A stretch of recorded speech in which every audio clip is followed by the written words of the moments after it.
Hello there. It's a Trust God and Be Real moment.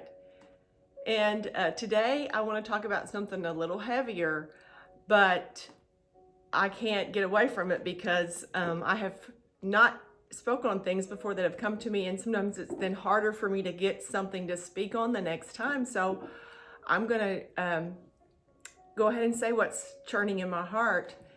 And with a much prayer have I decided to go ahead and do this with a heavy heart, but a serious heart and truth. Trust God and be real, right? Okay, do you know that there are people who would rather see you dead? Yeah, they would rather see you dead. That is pretty harsh. You're like, wow, how can you even say that? But we know this. The reality is there are people in our life that do not like us, that have aught against us, and they would rather see us dead.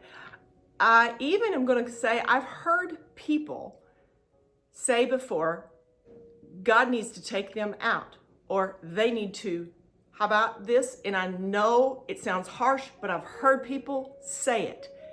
They need to wrap it around a tree. Isn't that sad? That's very sad. I also know of people who have put names of people in the floor, and they're going to walk around them and ask God to take those people out. Whoa. The things that I've just described is cursing and it's witchcraft. But guess what? That's another subject. I'm not going to talk about that today, but I am going to talk about death and life. And here's where I'm coming from. I was reading the story of when Jesus raised Lazarus from the dead.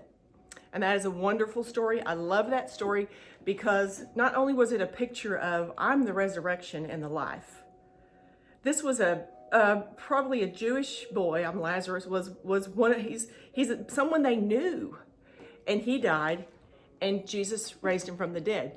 And Jesus made clear it was to glorify God, or to God know that you sent me, God. But also it was a picture of what was getting ready to happen. That Jesus was the resurrection in the flesh in front of their eyes, before their eyes, and that was going to happen. But then the interesting thing is, because Jesus did that, his fame, that's what the leadership said, his fame, they became bigger, and they wanted to follow him because Lazarus was raised from the dead. So maybe they're going to have to kill Jesus to save their religious system. They're going to have to shut down what Jesus did to save their religious system. And so we're going to have to do something about Jesus, but we may have to do something about Lazarus. We may have to kill him too. What? Yes, kill Lazarus. He had been raised from the dead. Jesus raised him from the dead, but now that's caused so much rocking of our boat that we were happy with that we would rather him be dead. We liked it better when he was dead. Think about that spiritually. Now, Jesus is going to give us resurrection, life, and life eternal. We have it already as Christians. And our mortal bodies will be raised. But I'm not talking about that. I'm talking about spiritual death. And when places in us become alive, and Jesus shakes things in us and says, hope, Jera, come forth. This area of your life, wake up. It was dead. I want to bring it to life. There's people that don't like that. They would rather that have remained dead. Because when Jesus brings things to life, it kind of disrupts things. It disrupts the system. So I would be praying for you, for me, that it searches God. Any areas in us that are not alive, let the resurrection power of Jesus awaken us and bring it to life. We want to be fully alive in Christ. We don't want areas in ours to be dead, hidden, not complete full in him. But unfortunately, as that happens in our life, sometimes people around us, and it can be a lot of times in church settings. Unfortunately, it's usually in church, in our religious settings, that they don't like that life in us. And so then they'll say things to try to kill that life in us. So recognize that. Sometimes you'll have to walk away and go someplace different. Or if they don't like the life that Christ has brought in you or what you've been awakened to, you either will have to kind of kill that in yourself to be able to stay and be accepted and fit the system that's presently there. That's what you'll have to do if you want to remain there.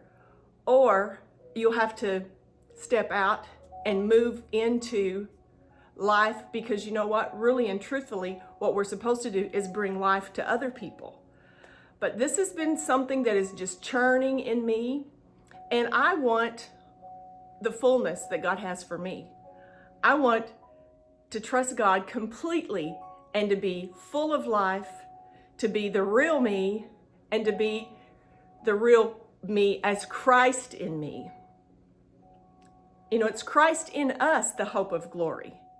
So Christ has to be fully alive in us before we can be fully alive.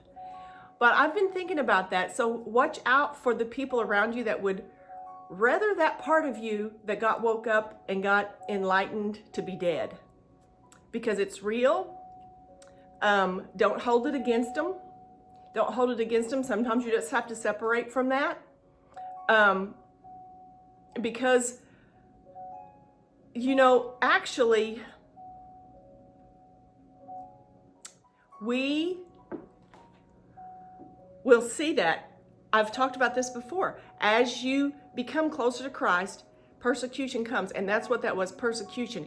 But this persecution comes out of fear of losing control. Because when man is in control, God is not in control. And there's a fear of letting go and letting God be in control sometimes.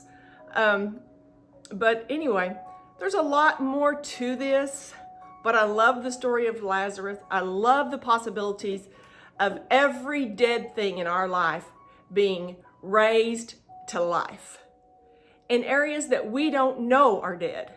So I speak life, I speak resurrection over you, over me, over my family, over your family. And I say, let the love of God wash over us as Jesus invades every area of our being and we become fully alive in Him.